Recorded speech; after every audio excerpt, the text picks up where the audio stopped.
Okay, the year is 2013. Iron Man 3 is in the box office, Obama is in the White House, Macklemore is in a thrift shop, and a bright-eyed 26-year-old Janelle is 4 years into her freelance career and backpacking her way through Southeast Asia. This is when I first heard rumblings of a new design software with the lofty goal of democratizing design for all, called Canva. Now, pretty immediately, the graphic design community at large started broadcasting our outrage. This was blasphemous, and it was either going to steal all of our jobs or be complete rubbish, or both. And that was kind of the general consensus of the design community, including me. I'm going to be totally honest, I was absolutely a snob. And in a lot of ways, I still am one. Over the years, I took a staunchly anti-Canva stance, as a lot of professional designers did. And in the years since, the internet became pretty cluttered with a lot of badly kerned, fuzzy JPEG logos and super crammed Instagram Reels templates. But, the world kept spinning, and a lot of designers dug our heels in for the long fight against this evil foe, and everything kind of moved on. It's fine. And frankly, a lot of the reasons why I hated Canva in 2013 still hold true, and I stand by them. However, in the decade that has passed since then, either I have become much more soft in my old age, which is possible, or somewhere along the way I realized that this is actually a pretty robust little program that is really useful for myself and for a lot of creatives and designers and creative people in entrepreneurial spaces that can do some really useful, helpful things. Once I made my peace with it, it actually became a really useful part of my design arsenal of tools, and something I actually use pretty often in my workflow.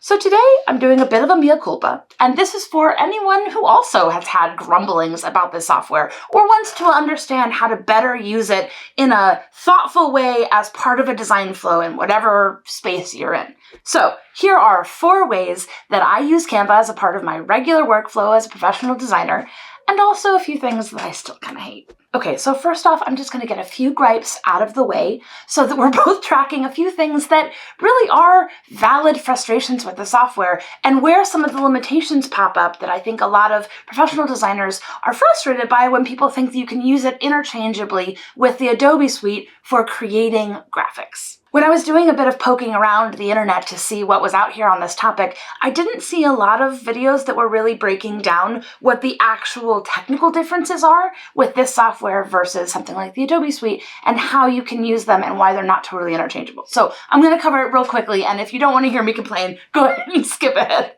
Firstly, I think we can all agree that the UI is just a little bit of a mess.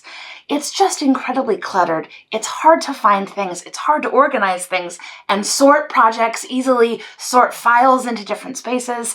And as someone who really loves systematizing the process and creating organizational structures for my different projects, I find that really frustrating, and it's a hard place to work out of. Until recently, it was really hard to have brand elements that you could use regularly across a whole project or across your own branding. Now, I'll be fair, a lot of that has been fixed with their new brand kit feature that came out somewhat recently, so you can actually create elements that you can use more easily, and you can use them across different projects. So some of that has gotten fixed, I will say.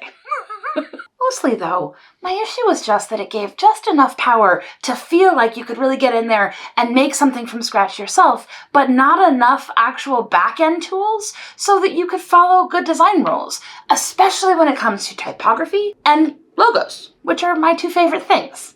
What I mean by that is that specifically for branding designers, most of the fundamental tools that most designers use Adobe Illustrator to create are actually not possible to do within Canva, and I'm not sure everyone understands the difference.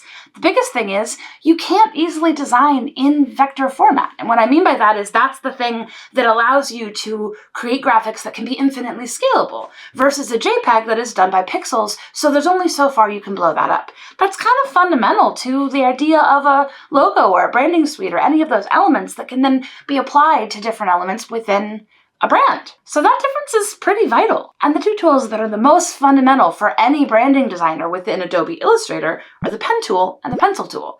That's what allows you total freedom and customization to create shapes and add on custom pieces to typography or elements that can do pretty much anything. Those are not things you can do within Canva, so you're really limited in terms of what you can actually make. And on a legal front, the things that you make within Canva are not trademarkable. You can't own them. You can't trademark them, which is kind of paramount if you are a branding designer giving a client, a brand and a logo that they need to be able to have in a legal context within their company. I'm not sure how many people fully understand that difference. It's pretty big. On the most personally frustrating level, there's some pretty good font manipulation options within Canva, more or less, but you can't actually kern words, which is the spacing between letters, which is deeply frustrating, and I just don't know why they can't add that feature in. Probably the most significant problem, though, is that you can't actually format proper CMYK-based high-resolution images to send to professional printers. So if you send the file out thinking everything is good, you're going to end up with some pretty frustrating results. And I'm not sure how much that's really advertised within the Canva space. Okay, so that was a lot of griping. I'm sorry. But over the past decade, there are two main things that have genuinely made me change my tune, and now I kind of love the program for what I love it for. The first was the introduction and then kind of evolution of Canva Pro. The Pro features that they've added over the years have actually made a really huge difference, and there's some really cool things that I find genuinely useful. So most of the things I'm going to talk about moving forward are actually in their Pro feature, and I do think that if you want to consider using this as a part of your kind of professional life, it's worth going ahead and factoring in the cost of the Pro subscription. The second thing that really changed my tune was just a mental shift. The idea that Canva could be a free or low-cost alternative to the Adobe suite, replacing the industry standard of how you make things, is just still frankly untrue for all of those reasons I just whined about. And that's okay. If you don't need it to be a design software, then it's fine. That was the breakthrough for me. Canva is not an asset design software. Canva is an asset assembly software, and it's a really good one.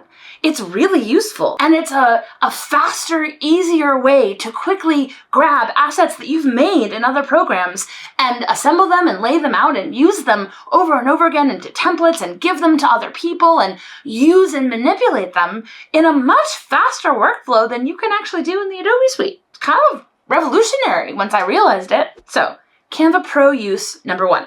You can use it to hand over any asset that a client needs to be able to edit directly. Canva subscription is free, which means it's a much lower lift to ask someone who just has a business or a project or a nonprofit and is not necessarily in the design or creative space to sign in their email and use this as a way of getting their files and working with them, rather than asking them to buy an Adobe subscription just to be able to open your Illustrator file. Most small business owners at this point are already familiar and are probably using it in one way or another. So offering them assets that they can edit on Canva is a real benefit to them and something that is a real value add as part of your package, regardless of what industry you're in or what you're offering them. Giving them a handover of easily editable templates or packages or products is a really nice thing to offer, and it makes sense to people. It's easier and probably safer to make any sort of end-use elements like social media templates or downloadable PDFs or graphics for website use or documents for their marketing materials that they might need in the future. Anything that a client would end up needing to edit, whatever your service or offering is, being able to hand those things over to them in Canva is really lovely because it gives them full use and full agency over the things that they've bought from you.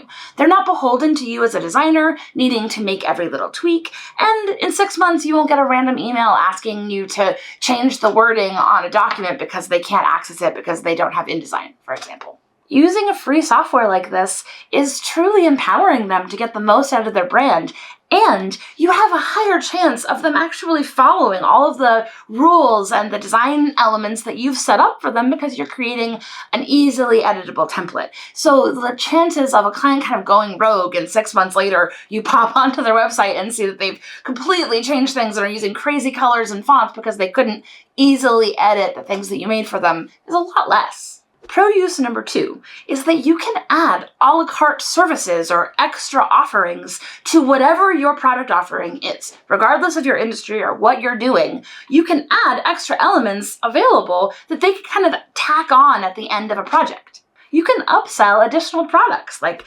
PowerPoint presentations and lead magnets and social media templates and brochures and all kinds of little things that someone, regardless of their industry, might want to add on. And regardless of what kind of creative space you're in, that would be true for any kind of a project. Creating those things in Canva, one, you have the recognition that someone understands how they're going to be able to edit it, and two, it's a lower lift for you to be able to design easily, repurpose elements from other things, or actually fully outsource that development of those add-on products to a subcontractor. All of those things become a lot easier in Canva. Kind of mind-blowing. The other cool thing you can offer is a Canva setup service. You can offer to create someone's Canva Pro account for them and their team, to fill in all of the brand elements that you've created into the brand kit, and put in templates that you can save and put into different file folders, so that then their in-house team can use all the things that you've made right off the jumping point, can get in and start using what you've created for them. You can offer trainings and tutorials as part of that package, and that can be a part of your kind of offboarding that you offer as an additional service. For a designer, suggesting that a client use Canva Pro ongoingly for their design editing needs is actually a really nice offering to get around them needing to use stock imagery or font licensing in the future, because those things are included in a Canva Pro membership. So it's actually kind of a useful recommendation to them that they might not have thought about as an ongoing need that they're going to need to buy on their own. And you can use an affiliate link when you give them the recommendation, which is just an extra little bonus. So those are ways that you can actually flesh out a product offering for a client using Canva in a way that you wouldn't be able to do if you were just creating the products within your normal Adobe process and then handing them over. This took me a long time for my pride to admit, but there are actually some things that Canva does better, or at least easier and faster, than going through all of the different programs within the Adobe suite. One of the biggest of those is photo editing. Now, obviously, this is in no way going to replace the great control and sophistication of Photoshop for actual photo manipulation, or the beautiful power of Lightroom for quickly editing and organizing a large bank of photos if you're actually using it in its proper format. But honestly, my day-to-day photo needs are pretty basic. Unless I'm doing something really specific, often I just need to do a light edit, some brightening, and maybe remove a background from a photo if I'm going to use it for a thumbnail or for a graphic that I'm going to use for something else. It is genuinely shocking how much easier and faster this is to do in Canva. Once I got over myself, I realized I barely open Photoshop anymore. Now, obviously, if I have a specific thing, there's no question. But on a regular day-to-day use, it's actually really helpful, and it's super sped up my workflow for just moving things around on social media and on the internet. Finally, pro use number 4. You can use it to pretty seamlessly work with subcontractors, or to create digital products that you're then going to sell in other places on the internet. If you want to outsource any part of your process, it is a lot easier to hand over a set of Canva files to a virtual assistant or a video editor or a junior designer or anyone who is working with you than it is to give them the kind of master files of anything within the Adobe suite. Being able to create templates that someone can easily use and edit and adjust streamlines the process of working with someone that you don't know very well so much more easily. And it makes it a lot easier to create a standard operating procedure of a process, regardless of what you're using that for, using Canva assets. I still make all of my main assets for anything that I'm doing within Illustrator, but then I use Canva to assemble them all into all kinds of different templates that I use for myself and my own workflow, and it's sped that up. And to be able to hand over to someone, it makes it a lot easier and a lot lower a barrier of entry to find someone to work with. Things like blog post graphics, YouTube thumbnails, PDF downloads, social media templates, any of those things that you're going to have as a part of your workflow, whatever you're doing, if you can make all of those things in Canva, you really can set yourself up both for yourself to work faster and to work with someone else. One of the projects I've been working on lately is to create templates of all of the different assets that I use when I work with a client through all the different parts of the client process. So I would love to be able to offer them to other designers and people that might want to use them. And I've been making Canva versions of those as well as within InDesign, so that when I do offer those, people who are not as easily familiar with the Adobe suite are able to use them, and it's a little bit easier and faster for them. And creating those kinds of graphics or templates or offerings or digital products that you could then sell on Creative Market or Etsy or any other kind of system is a really pro use of this software in a way that will continue to help your business. regardless of what you're doing. There you have it. There are 4 reasons that I have come to love Canva and have started using it as a part of my professional life and workflow. I'm curious, do you have any things that you've changed your mind about over time and now have come to really love? I would love to hear. I cannot be the only one. And if you're curious about other things I've had to learn the hard way over the last 15 years, I made a whole video about the 10 things that I wish someone had told me when I was just starting out. So go watch that one next, and I'll see you over there.